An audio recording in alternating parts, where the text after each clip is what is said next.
今年3月开始，泰国华富里府的猴子就没消停过。寺院派和城市派两大帮派的猴子连连开战，高峰时3500只猴子同时参与，声势不亚于与天庭对峙的花果山猴军。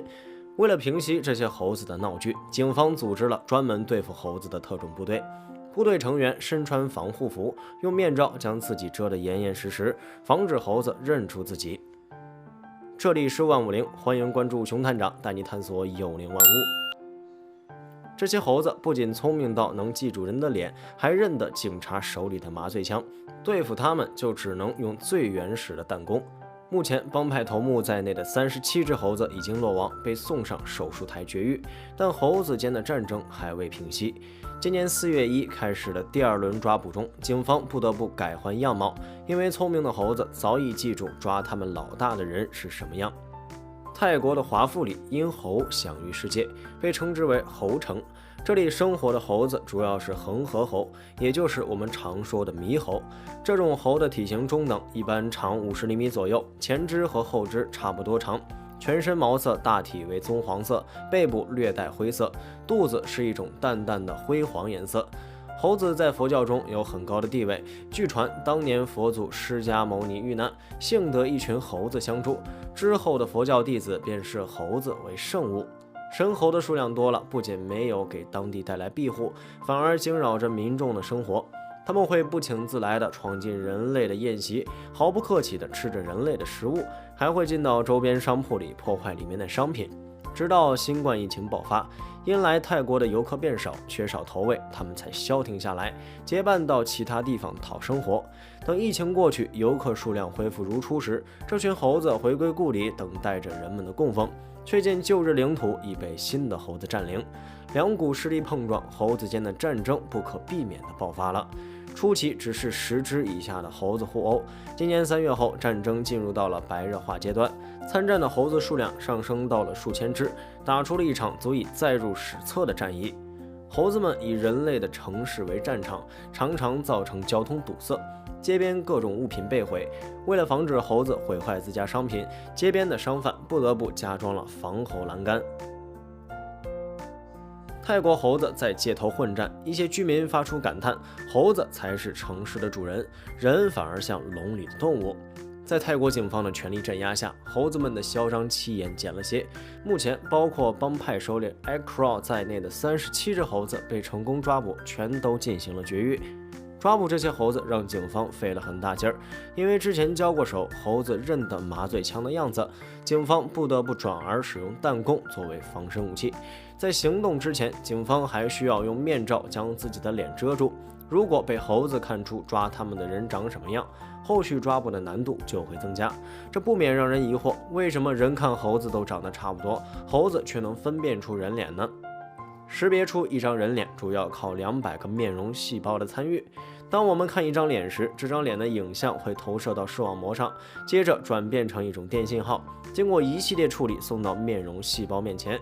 随后，面容细胞对这些电信号做成反应，获取这张脸的各种特性，告诉我们这脸有什么不一样。这就是一个面容识别系统的运作过程。猴子同样有这样的系统，并且和人一样，在大脑两侧皮质中各分布6组，每组至少1万个的面容细胞。所以猴子和人一样都是看脸的动物，能轻松分辨出几张不同的脸，这样打起架来才不会误伤同伴，也能认出抓他们的人长什么样。这不免又让人产生第2个疑问：为什么猴子能分清人脸，人看猴子却都是一样的呢？这是因为只有建立熟悉的基础后，这套面容识别系统才会发挥作用。就像我们周边大多是黄种人，所以看着黄种人更有辨识度。如果让我们分辨黑人就有些难，因为在我们生活中黑人并不常见。在黑人眼里，黄种人同样都长得差不多，难以进行分辨。在动物身上也是如此，我们每天接触各种人脸，很少关注动物的脸。当我们对某只动物进行分辨时，面容识别系统就难以找到可供辨识的特征点。如果一个人长久地与猴子生活在一起，大脑会新调用一些神经细胞来识别它们，也就能认清每一张猴子的脸了。猴子看人也是如此，他们长久生活在城市中，与不同人打交道，自然认识不同人的脸。猴子的聪明也与此脱不开关系。毕竟能分清一张脸是一回事儿，懂得长这张脸的人会不会伤害他又是另一回事儿。当他们记住了警察的制服以及手里的麻醉枪后，再对其进行抓捕就更难了。泰国为了治理无法无天的猴子，考虑将其中的2500只转移到泰国考爱国家保护公园去，却遭到民众的反对。后续政府发言称并没有这样的计划。在之后的内阁会议上，又通过了一个新的治理方案，在华富里府建立猕猴控制中心，用来对猴子进行绝育。这套绝育方案分2阶段施行，第一阶段从今年1月19日到28日，第二阶段从8月17日到26日。如今已有322只猴子被成功绝育，但在满城神猴面前，这点小数目只是杯水车薪。据专家估计，想要有效控制住这些猴子的数量，至少要嘎掉60%以上成年雄猴的蛋蛋。